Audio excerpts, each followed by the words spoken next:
Ashamarka fuun hordoftoota FIB Finfinnee Integrated Broadcaster qophii burqaa isiniif qabadhee dhiyaadheen jira. Qophii burqaa har'aa isiniif qindeessuun kan isin biraan ga'u Mubaarak Bashir gama ogummaa kaameraatiin tageenyi daaqaan waliin jira. Har'aa lixa Oromiyaa magaalaa Naqqamteetti argamneetu kan nuti jirru. Magaalaa Naqqamteetti irraa immoo mana barumsaa oolmaa daa'immanii fi sadarkaa tokkoffaa akkasumas leenjiiwwan garaagaraa kennuu irratti kan argamu dhaabbata taliila ogummaati kan nuti itti argamnu. Akka na dudduubatti argaa jirtan kan ammoo mana barumsaa oolmaa daa'immanii fi akkasumas mana barnootaa sadarkaa tokkoffaa kennuu irratti yookaan tajaajila kennuuf galmee irratti kan argamu mana barumsaa oolmaa daa'immaniitti kan nuti jiru. Kanaaf isinis mana barumsaa Naqqamteetti argamu kanatti akkasiin barattaniif sagantaa kana kan isiniif qopheessine. Kana malees immoo manni barnootaa kun iddoowwan garaagaraatti argama. Kana malee barnoota oolmaa daa'immaniitiin alatti barnoota sadarkaa tokkoffaa kana dabalatee jechuudha. Kanaan alatti leenjiiwwan garaagaraa ni kenna. Afaan Ingilishii, afaan Faransaayii fi akkasumas immoo afaan Arabiitiin barnoota garaagaraa kennuu irratti argama manni barnootaa kuni. Kana malees afaan Chaayinaatii fi afaan Faransaay yeroo gabaabaatti fulbaana irraa eegaluudhaan ni barsiisa jedhaniitu kan isaan jiranii. Isinis bakka kanatti argamtanii galmaa'uu ni dandeessu. Naqqamtiin alaas immoo iddoowwan garaagaraatti barnoota kana kennuudhaaf hojiiwwan hunda xumuruudhaan galmeetti jalqabaniitu kan isaan jiranii. Magaalaa Najjootti akkasumas magaalaa Arjoo guddattu magaalaa guddinitti barnoota ni kennu. Kanaaf isinis bakka kanatti argamtanii barattoota keessan ga'umsa gaariidhaan akka barsiifattan barnoota qulqullina qabu akka isin argattaniif sagantaa burqaa kana isiniif qopheessineetu kan nuti jirru. Mana barnootaa kana maaliif akka filanne nu waliin turtanii ennaan ni bartu. Nu waliin tura.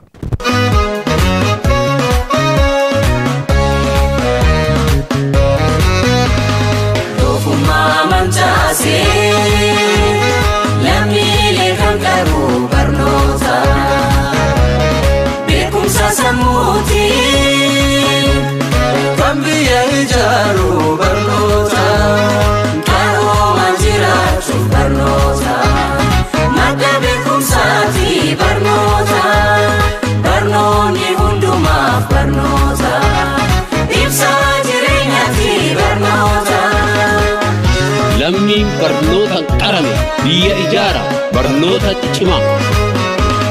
Filannoon cimaan barnoota qaroomsa jaadamu moosisa imaana gootota kalee. Teessoo isaa muummicha Wallagga Bahaa magaalaa Naqqamtee kan godhate wiirtuun leenjii taliila ogummaa kaayyoo fi mul'ata hedduu qabaachuun hawwii dhalootaa kan ta'e barnoota qulqulluu kennuuf namoota beekumsa gahaa muuxannoo bara dheeraa qabaniin ji'a 2 dura hundeeffame. Burtukaan Fiqaaduun jedhama. Walitti qabduu boordii waldaa barnootaaf leenjii taliila ogummaati. Ergamni keenya tajaajila leenjiiwwanii fi barnoota garaagaraa kennuudhaan dhaloota ga'umsa horatee jireenya isaa mo'achuu danda'u horachuudha. Maqaan koo Beekamaa Yandoon jedhama.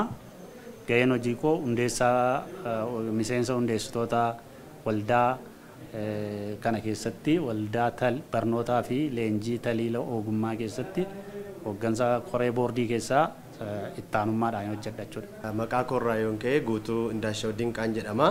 Dhaabbata waldaa barnootaaf leenjii taliila ogummaatti hoogganaa waliigalaati. Tajaajila dhaabbataa kana keessatti haala amma jiruun gara daree barnootaa sana gaafatte international school system irrattanii barsiisota KG akkasumas barsiisota gireedii kutaa barnootaa kutaa tokko kaasee jiran hanga 8 isaaniin leenjisaa jechuudha.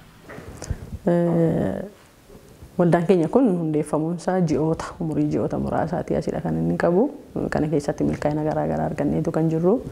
Inni tokkoffaa barsiisota KG barsiisuu danda'an leenjisaadha kan jiru. Maallaqa isaanii kaffalanii leenjuu warreen sana keessaa immoo dorgomsiisnee fudhanneetu barsiisota KG akka isaan ta'aniif ga'oomsuudhaaf jecha leenjii garaagaraa kennaa jirra. Akkuma kanallee afaanota garaagaraa internaashinaal ta'an kan akka Ingiliffaa fi Arabiffaa leenjiin kun namoota fedhii sanaa qaban hedduudhaaf kennamaadha kan jiru. Akkuma kanallee carraa hojii uumuu irratti hojjetaadha kan jiru. Barsiisota dhaabbilee barnoota garaagaraa irratti eebbifaman kan muuxannoo zeerootii hanga waggaa 2 qabaniif leenjii kennaadha kan jiru.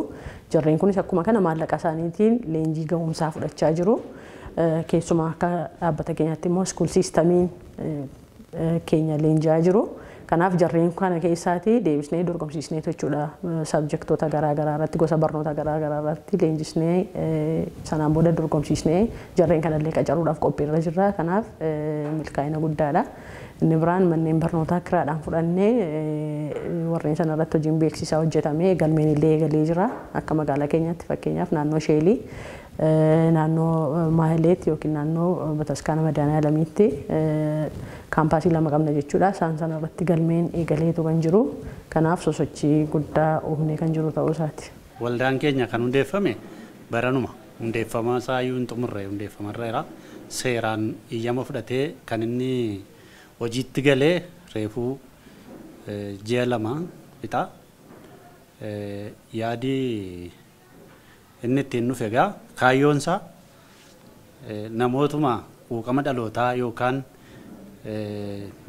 waa'een egeree dhalootaa kun isaan yaachisutu walitti dhufee yaada kana burqisiise erga burqisiisanii booda qorannooma raafilii geggeeffameen yookaan irruma keessa geggeeffameen hanqina lamatu jira amma hanqina lamaan kana akkamittiin waan dandeettii keenyaa hojjennee duuchina kan jedhuun waldaan kun hundeeffame. Hanqinni tokkoffaan dhaloonni amma baratee yuunivarsiitii fi kolleejjii adda addaa irraa bahee lafa jiru beekumsa qaba.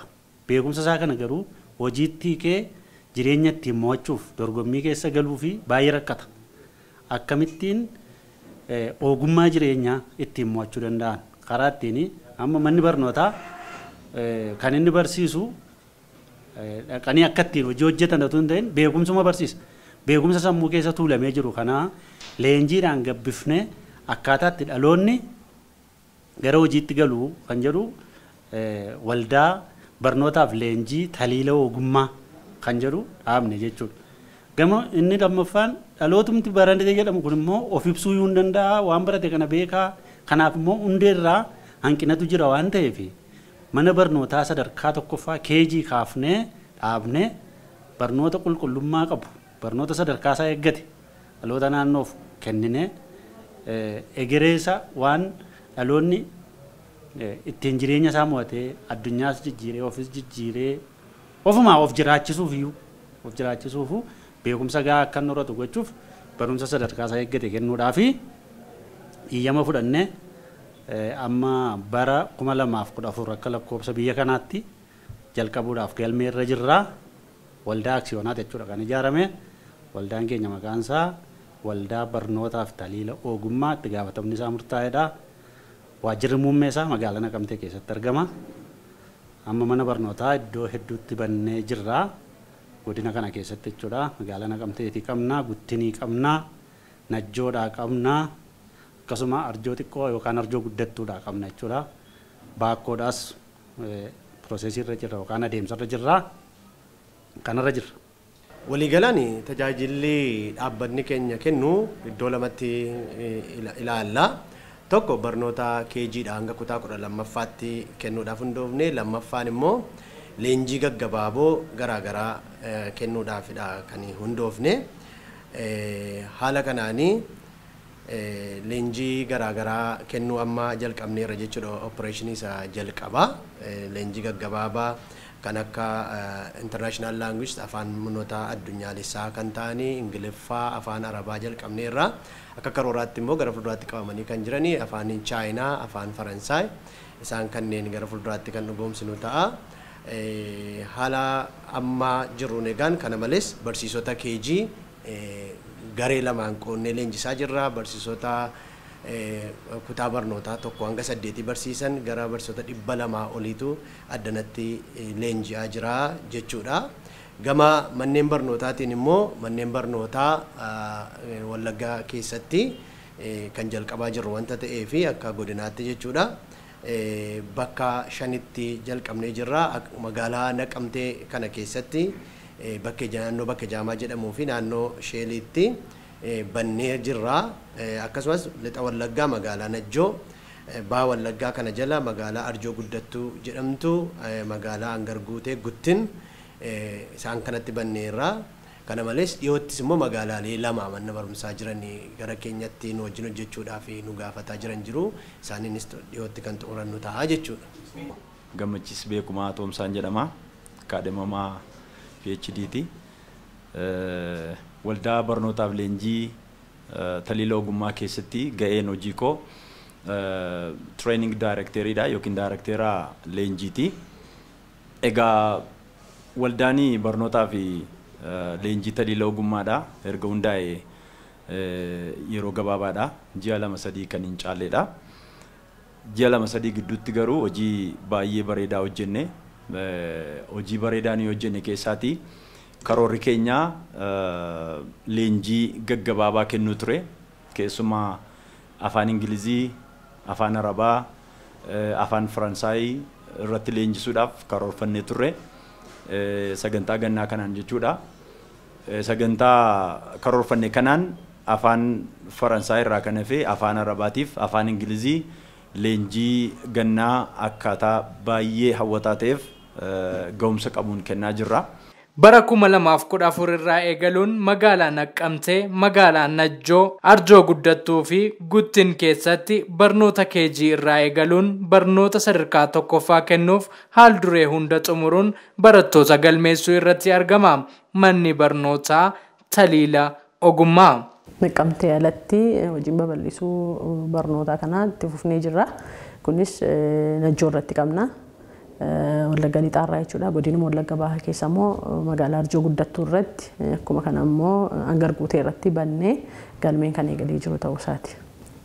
Nuti gaa amma ji'a fulbaanaa gara jalqabaa irratti torbee lamaan duraatti numa galmeessina. Yaa bakki keenya ammatti barataa hedduun galmaa waan jiruuf namoonni hafan odeeffannoo kana kan hin argatin jiran yeroodhaan argamanii yoo galmahan jenna. Kanaaf iskeejuulii waajjirri barnootaa kaa'een galmeen kun kan eegalee jiruuf kan itti fufu ta'uu isaati. Kanaaf aksesiin jira. Ergaan bilbilaa namni kamiyyuu odeeffannoo kan argachuu danda'u jala beeksisa keenyaa kanarratti barreessinee jirra. Akkuma kanallee imeeyil adreesii hin qabna waan ta'eef sanarratti nu argachuu danda'u. Kunis sana fayyadamanii nu qunnamaas galmaas kan jiran ta'uu isaati. Dhaabbati kun mul'ata mataasaa qaba. Mul'ati keenyas immoo dhaloota dandeettii ofii isaatii baasee itti fayyadamuu danda'uu fi dandeettii ogummaa jireenyaa ofiitti mo'achuu danda'an horatee arguudha. Waan leenjii kanarratti leenjiin kun nuuf hojii dileedha. Namoonni fedhii qaban garuu amma barsiisonni ganna kana boqonnaa qabu waan ta'eef ogummaa barsiisummaa pedagoojii fi saayikooloojii ogummaa hooggansaa dhufanii yeroo sa'aatii isaanii boqonnaa isaaniitti baratu. Hojjettoonnis akkuma kana sa'aatii boqonnaa isaaniitti isaanii mimmijeessine guyyaa keessatti sa'aatii 2-2dha kan sa'aatiin leenjii sa'aatii isaanii mijatu isaan mijeeffataniitu dhufanii leenjii kana fudhatu jechuudha.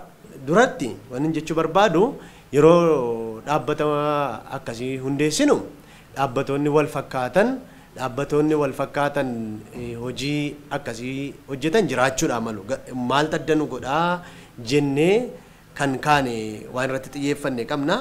Fakkeenyaaf barnoota KG kaasee jiru kana hunduma kennaa garuu kan barsiisaa cimaa ati ittiin oomishachuu dandeessu barnoota qulqullina qabu sadarkaa isaa eege kennachuu dandeessu system procedure yoo ijaartedha. Kana ijaaruuf immoo leenjii walirraa hin cinnee fi sirna diriirsuu si gaafata. Sana dhaabbata gamaa gamanaan tajaajilicha kennaa leenjiidhaan gabbisaa adeemu ta'uun keenya adda nu taasisa.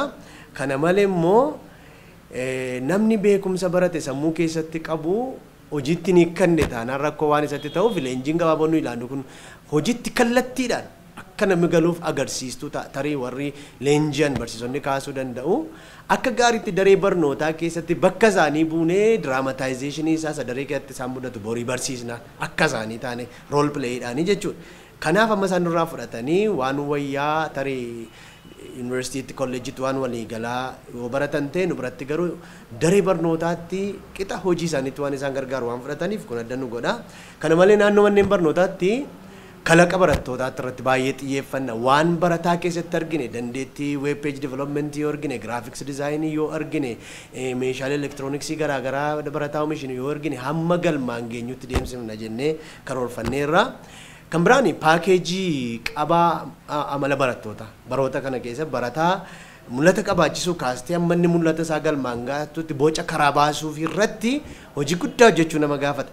Kanaaf isa paakeejii kanattiin hojjetan qabaachuun keenya illee adda nu godha. Gara fuulduraatti illee kana paatentii isaa irratti hojjechuudhaaf illee adeemsa isaa kan paper work document production isaa jalqabnee jirra wanta ta'eef inni kun adda nu godha. Kana erga ta'een booda ergaan ani qabu maatii barattootaati fi maatii barattootaa keessaayyuu naannoo Naqamtee bakka jaamaa gara Duwwaa Jaa naannoo Maahileet iddoo jedhamuttitu manni barumsaa KG hanga kutaa 8 banamee jira. Hawaasni naannoo bakka jaamaa jiru manni barumsaa akka iddoo gara kaanirra Naqamtee keessatti manni barumsaa achi waan hin jirreef ilaalleeti kan inni achi bakka sana deemne naannoo sana kan jiran yoo gara keenya dhufan dhugaa dubbachuuf baay'ee fayyadamoo ta'u wanta ta'eef yeroodhaan barattoota isaanii akka galmeeffatan nan dhaamaa fi kana malee gara giddu galeessaa magaalaa Naqamtee naannoo Duwwaa 7 bakka Sheelii jedhamutti oolmaa daa'immaniitu gaafatamaa ture nu gaafataa turanii inni amma waaqni nu gargaaree milkoofneerra kan achi jiranis immoo naannoo Duwwaa 7 sanatti kan dhiyaatan hundinuu achitti daa'imman isaanii kan hin galmeeffatin jiran akka galmeeffatan nan dhaama.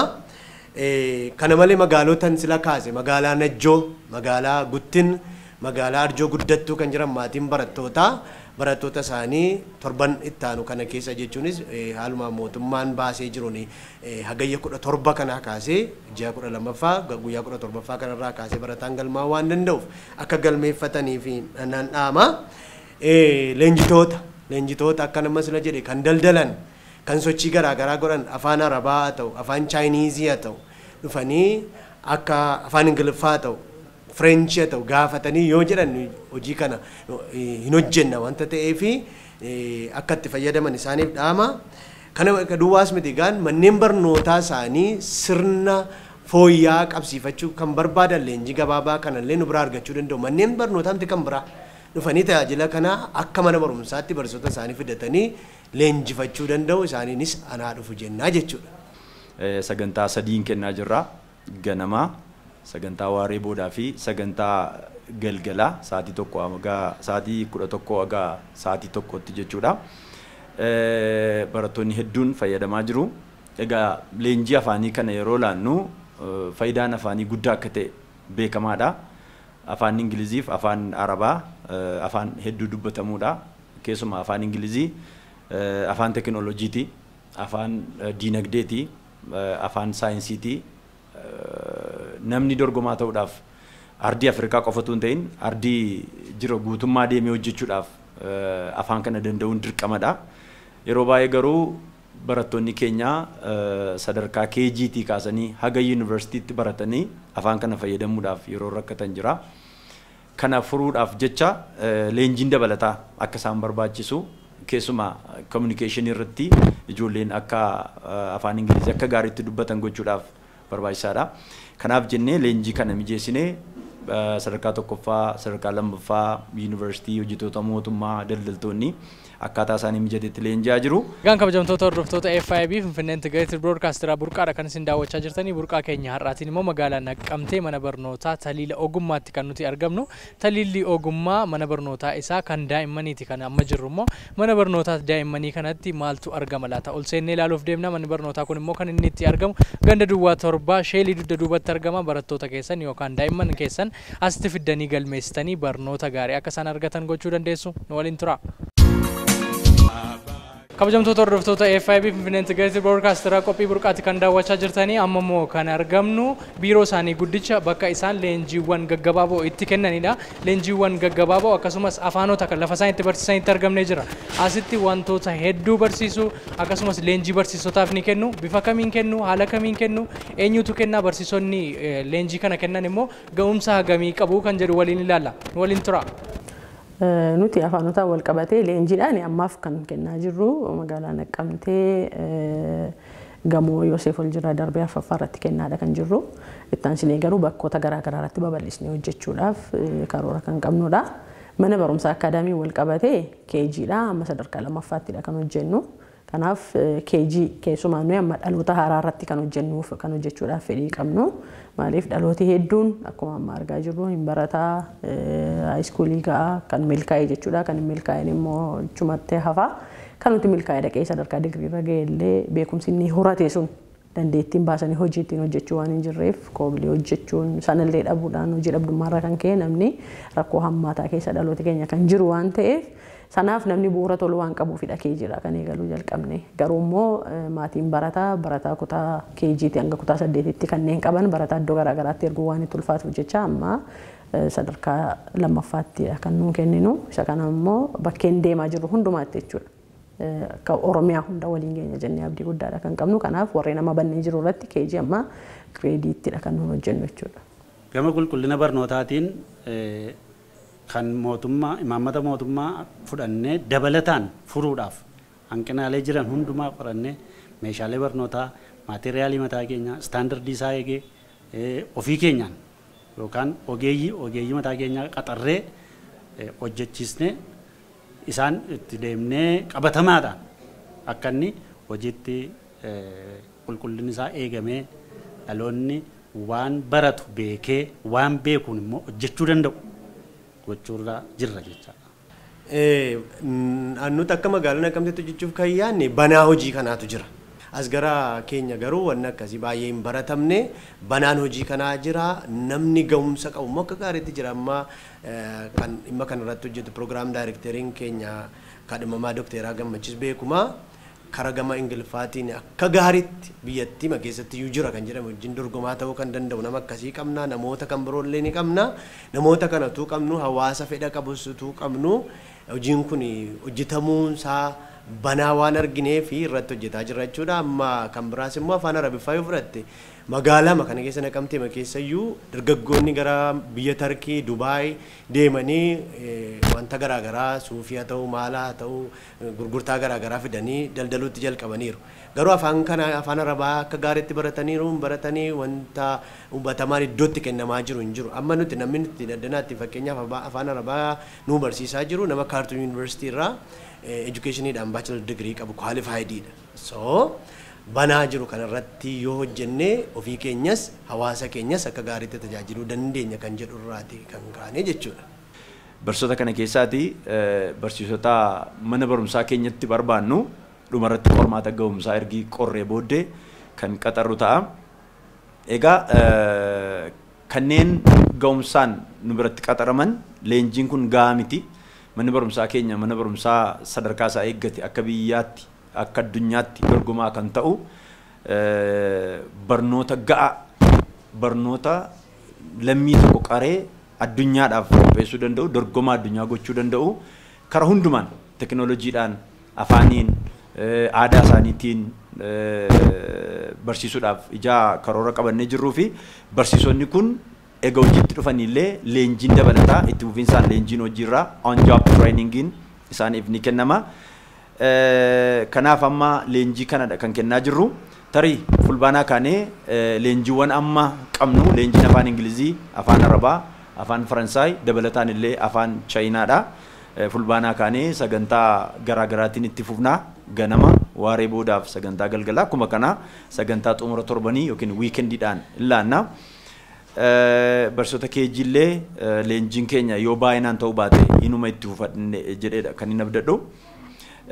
Keessumaa ammas leenjiin kun ga'aa miti dabalataan gaggeessummaa irratti leenjii ni laanna liidarshiippii irratti faayinaansii irratti leenjii ni laanna waajjiraalee mootummaa wajjiniin akkamitti akka walitti dhufnee waajjiraalee mootummaa leenjii barbaadan yoo jiraatan illee akkaataa isaan barbaadanitti leenjii kennuudhaaf qophii xumurreerra. Egaa walumaa galatti waldaan barnootaaf leenjii taliila ogummaa kun bara kana jalqabbii kanarratti hojii boonsaadha kan hojjete. Barattaanu kanatti egaa yoo waaqayyo nu gargaare hojii karoorfanne kana guutummaatti galmaan ga'uudhaaf humna guutuu qabna. Humna nama baratee qabna, muuxannoo sanaa qabna. Karaa hundumaan ga'umsi sanaa jira jaateef homaa rakkoo tokko hin qabnu. Namoonni keessumaa akka dhaamsaatti waan ani dubbadhu naannoo Naqamteetti Naqamtee egaa magaalaa giddugalaa Oromiyaa dhiyaati jechuu ni dandeenya. Jimmaa, Lubbaaboor, Wallaggaa Arfan, Asiin Asoosaallee dabalatee naannoo Benishaangul Gumuz dabalatee giddugaladha, annuuradha. Kanaaf namoonni naannoo kana jiran gara iddoo kanaa dhufanii leenjii nuyi laannu kanarraa akka hirmaatan asumaan dhaamsa koo dabarsa. yeroo gabaabaa gidduutti leenjii nuyi ilaanne ji'a tokko kan caalle gidduutti afaanota leenjii irratti barattoonni keenya ga'umsa guddaa agarsiisanii jijjiirama guddaa agarsiisanii kanaaf yeroo hundumaa gara leenjii kanaa dhufee namni barachuudhaaf nuun balballi keenya banaadha. Kanaaf namoonni dhufanii akka baratan afaan kana akka fooyyeffatan ni beekna. Namoonni afaan kana barachuu barbaadan baay'een isaanii maallaqa guddaa baasanii gara Finfinnee akka deeman ni beekna. Kanaan booda garuu giddugala leenjii keenyaa keessaa waan isin dhabdan hin jiru jaateef dhuftanii akka leenjitan isiniin jenna. Wiirtuun kun barattoota yeroo boqonnaa irra jiran galmeessuun afaanota akka Ingiliffaa, afaan Arabiffaa fi afaan Fireenchillee barsiisuun ijoollee afaan Ingiliffaa fi afaan Arabiffaa akka afaan dhalootaatti dubbatan qajeelchaa barsiisaa jiraachuu isaalleen FIB'n taajjabee jira.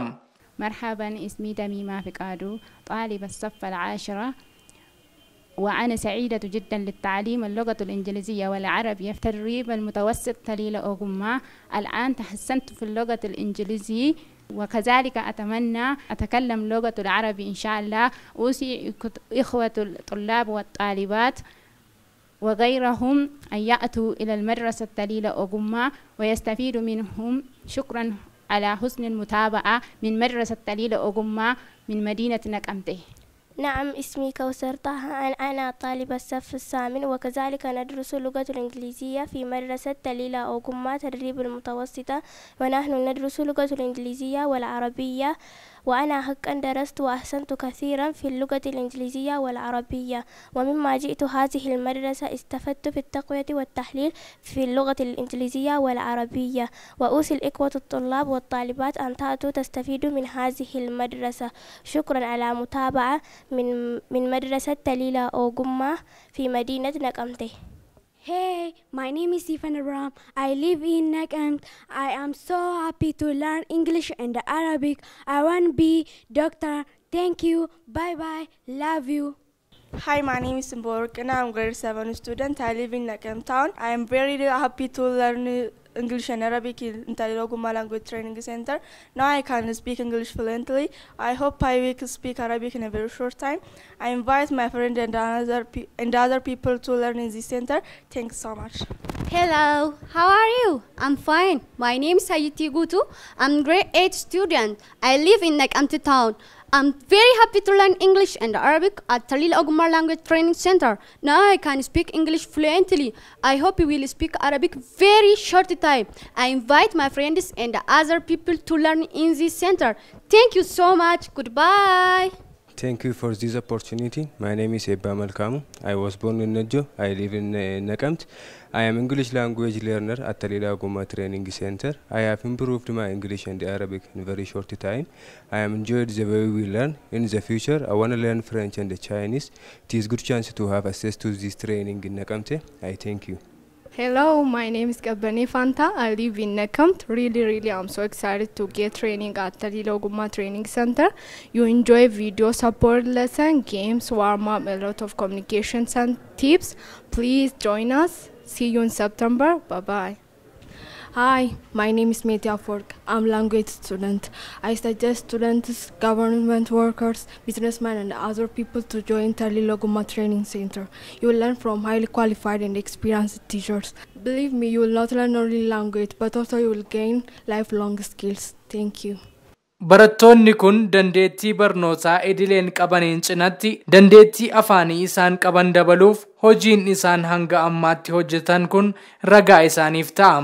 Ijoolleen kun yeroo boqonnaa isaanii wiirtuu leenjii Talilah Ogummaatti dabarsuun isaanii waan hedduu isaan fayyadee akka jiru nutti himan.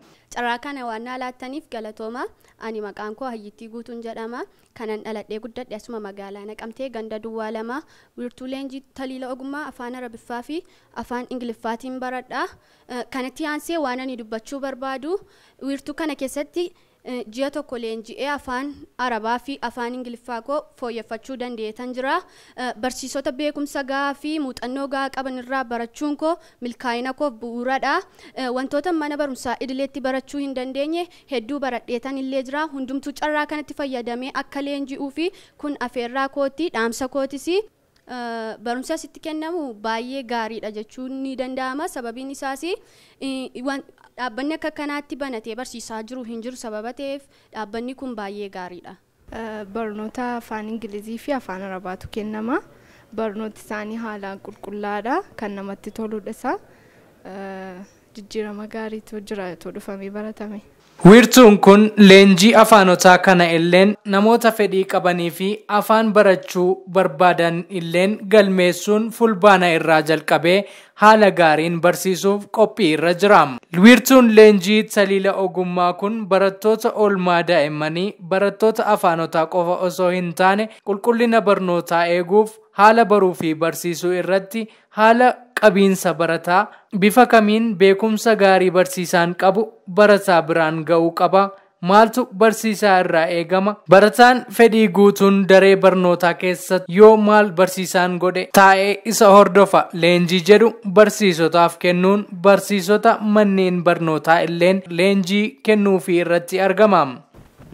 Wiirtuu leenjii taliila ogummaa kana keessatti kan hin barachaa jiru active teaching akkasumas international school system kan biraan immoo English for classroom dha jechuudha.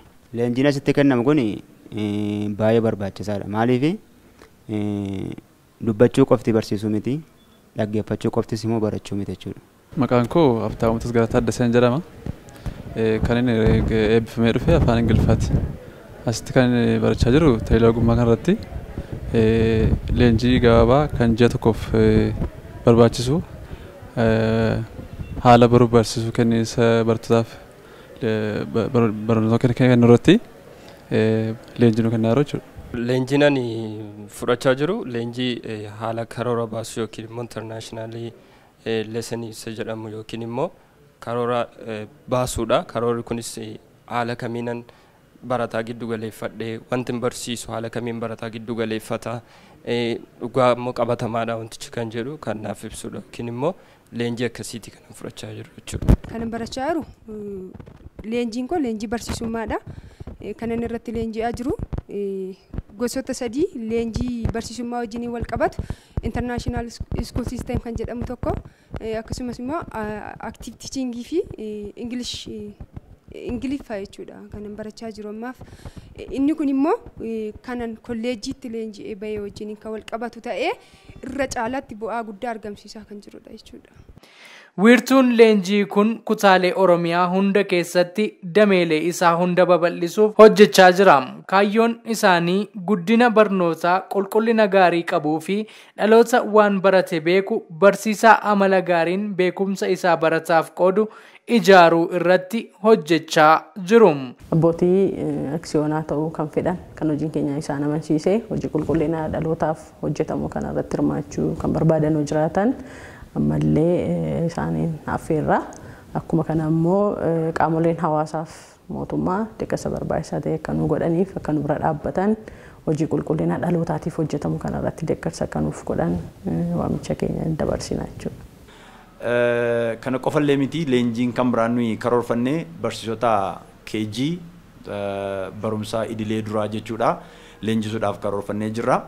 Kana maaliif karoorfannee barattaanu kanatti bara barnootaatti kanatti waldaanii barnootaaf leenjii taliila ogummaadha. Manneetii barumsaa haga mana barumsaa 7tti banuudhaaf hojjechaa jirra. Kanaaf barsiisotuma gabaarra jiran finnee gara hojii kanaatti galchuurra akka dorgomaa ta'utti sadarkaa manni barumsaa keenya itti karoorfatee hojjechuuf jedhu kanatti akka nu dhufuuf leenjii kan mataa keenyaa haala mataa keenyaatiin boocnee leenjii kennaa jirra. Gara nama 50tti leenjii kana fudhachaa kan jiru. Leenjii kana erga fudhatanii booddee qormaatii ga'umsaa jira. Qoramanii kanneen darban gara taliila ogummaa akaadaamiitti mana barnootaa keenyatti jechuudha qaxaramanii hojjechuudhaaf carraanii qabaatu. Leenjii kan biraan akkuma kana kutaa tokko kaasee haga kutaa 8tti illee barumsa idilee bara kana banuudhaaf karoora fixnee galmeellee garlee jirra. Akkuma kan barsiisota KG irratti kaasee barsiisonni amma nuyi dorgomsiisnee gabaarraa fudhannu tarii sadarkaa nuyi barbaannuuf haala nuyi barbaannu sana yoo kan nuun guutan ta'e leenjii hojiirraa hedduu nu gaafata. Kanaaf jalqabuma kana akka mana barumsaa Taliiloo Ogummaa Akaadaamiitti barsiisota muuxannoo 0 irraa kaanee haga muuxannoo waggaa 2tti fudhannee leenjifnee international school system language proficiency active teaching method kan jedhu irratti area 3 irratti leenjii kennaa jirra. Gara barsiisota 240 amma leenjii kan fudhachaa jiran marsaa jalqabaa. Dhaamsi xumuraa ani qabu barattootaaf kun carraa gaariidha. Kanaaf maatiin barattootaa daa'imman isaanii barattoota isaanii gara mana barumsaa kanaatti erganii dheebuun dhalootaaf qabnu hawwiin dhalootaaf qabnu kanarratti daa'imman isaanii barattoonni isaanii hirmaatu akka ta'aniif namoonni daa'imman isaanii barattoota isaanii akka gara mana barumsaa kanatti erganii irraa fayyadaman kan jennuu fi qaamoleen hawaasaa hundumtuu immoo hojii sosochii hawaasaa kanarratti nu deeggaranii bu'aa gaarii akka argamsiisnuuf tumsa akka nu godhan jechuun barbaada. Rakkoo sana furuuf dhugaa dubbattee rakkinni sun hubatameera waan sana hubanneef jecha barsiisota KG amma anatu qabatee ji'a 2 leenjisaa jira. Banaan sun waan mul'ateef akka amman silasii kaasee daree barnootaa keessatti yeroo barnootaatti barsiisaan tokko maal dubbata maal hojjeta bakka isaanii bu'een isaaniif hojjedhetti agarsiisa. Isaan immoo hin shaakalu. Guyyaa oolmaa mana barnootaa waggaatti si'a guyyoota 200 fa'aa irra deddeebi'amaa oolu kana keessatti hojii akkamiitu irra deddeebi'amee dhufa. Isa guyyaa guutuu hojjetamaa oolan naamusa akkamiitiin akka hojjetan addanatti leenji'u isa kana maksuudhaaf jechuudha. Kana duwwaayyuu immoo akkatti qabsiisa qopheeffatan not preparation akkatti karoora barnootaa ammayyaa ammaatti fayyadaman kan duraan ture tunteen ammayyaa hirmaachisa barataa irratti kan xiyyeeffate yeroo bal'aa immoo kan fudhanne yeroo gabaabaa keessatti akka gaariitti barataan akka baratuuf kan gargaaru daree keessatti amma fixataa jiru jechuudha. Muuxannoof beekumsa wayyaadha jedhamu ijaarreerra sana barsiisota keenya biraan geenyee ji'a kana keessa ji'a 12ffaa kana keessa xumura irratti qormaata ga'umsaa kana isaanii argisiisuun fudhatu.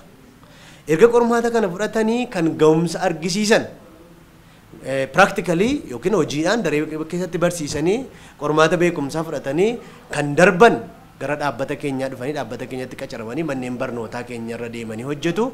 Sanaan alatti garuu isaan kaan immoo manneen barnootaa kamitti illee qacaramuu akka danda'anii fi sartifikeetii leenjii isaanii ni kenninaafi jechuudha. Baay'een isaanii ogummaa barsiisummaadhaan hojjetu. Hojii ogummaa barsiisummaadhaan hojjetan kana keessatti manneen barnootaa keessatti hojjetan mana barumsaa dhuunfaa mana barumsaa mootummaa hojjetan keessatti dandeettii isaanii kana ifa baasanii hojjechuudhaaf hin rakkatu. Bakki isaan hojjetan sun immoo hawaasa kanas madaalee dhaloota kana gara fuulduraatti siqsiisuu fi isaan hin qubsine. Kanaaf hanqina kana argan. Nuti immoo waajjiraalee hojjennu keessatti dhaloonni eebbifamee hojii qabateera jedhamu of ibsuudhaaf illee kan rakkatutu dhufa. Hojii garuu dorgomee darbeera jedhama. Fakkeenyaaf of ibsuu gaafa jennu afaanuma keenya afaan Oromoo kan guuteen barreessine jira. Afaan Ingiliffaa yookaan hin barreessu yookaan Amaariffallee hin barreessu. Afaanota sadan biyya kana keessatti beekamu jedhaman keessumaa naannoo keenyatti afaan Oromoodha kan hojjetamu. Wantootuma akkasii hanqina jijjiiru kana akkamittiin guunna kan jedhuun yaaduma akkasiirraa burqisiisee walitti dhufe. Ogeeyyiin barnootaa kun gaafa walitti dhufan yaada kana maree yeroo dheeraa booda dhufee nus hirmaanne amma nuyi hundeessitoota waldaa kanaa fi hundeessitoota waldaa kanaati. Har'a eeyyama fudhannee hojiirra irra waldaan kun boordiidhaan bulaa. Akka seeraatti koree boordiidhaan bulaa. Koreen kun dhaabbatee seeraan beekamee jira. Miseensa hooggansa boordii keessaa tokkodha. Boordii gaditti hojii gaggeessaa yookaan jeneraal manaajarii jira. Jeneraal manaajarii gaditti egaa sadarkaadhaan hooggansi jira. Kanaaf rakkoo amma kaafne kana furuudhaaf waan dandeettii keenya gumaachina. Keessumaa immoo godinni kun dur maqaa gaarii qaba barnoota waan ta'eef maqaa sanallee akka deeffatuu fi waan dandeettii keenya itti cobsina kan jedhu yookaan gumaachina.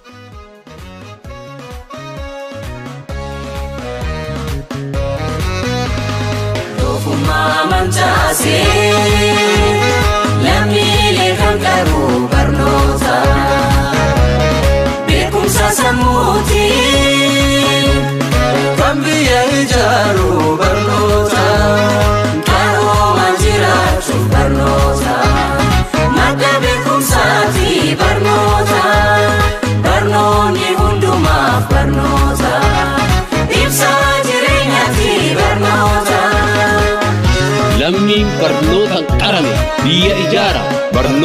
cimaa. Hidhannoon cimaan barnoota.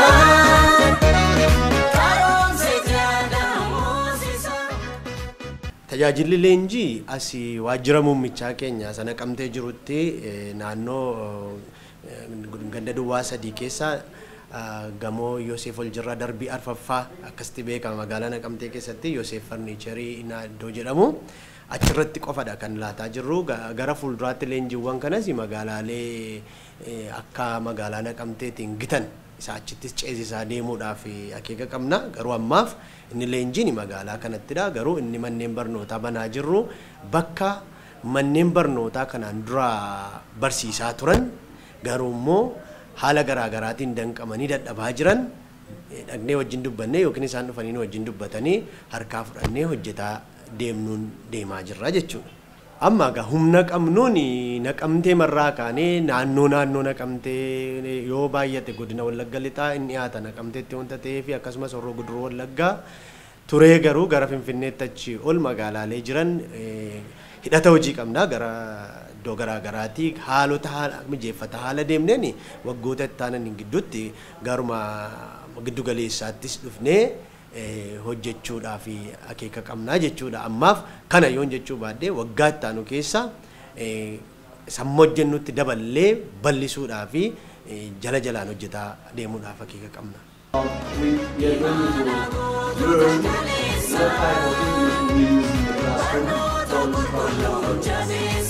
When we say instructional purpose, starting from the time the student and the teacher comes to the class, till the teacher and the students leave the class, the communication that you will conduct with the support of this information. So we are going to do some very important some important concepts of classroom English. So the students may follow the teachers in their method. We have said that method is all. Now we are going to follow the activity selected. So the teacher is only shown the direction, guiding the students. The way we use is that think, pay, and share.